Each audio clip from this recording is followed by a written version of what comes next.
আসসালামু আলাইকুম রহমতুল্লাহ।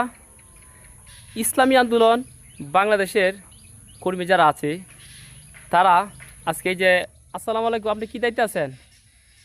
আমি ইসলামী আন্দোলন চৌগাঁ ইউনিয়নের সেক্রেটারি হিসেবে দায়িত্বে আছি।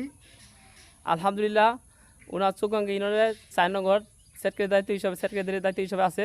আচ্ছা, আজকে আপনার তত্ত্বাবধানে আসলে ঈদগাহ মাঠের কাজ সব শুরু হয়েছে নাকি কোন? হ্যাঁ, আমাদের ঈদগাহ মাঠের কাজ শুরু হচ্ছে।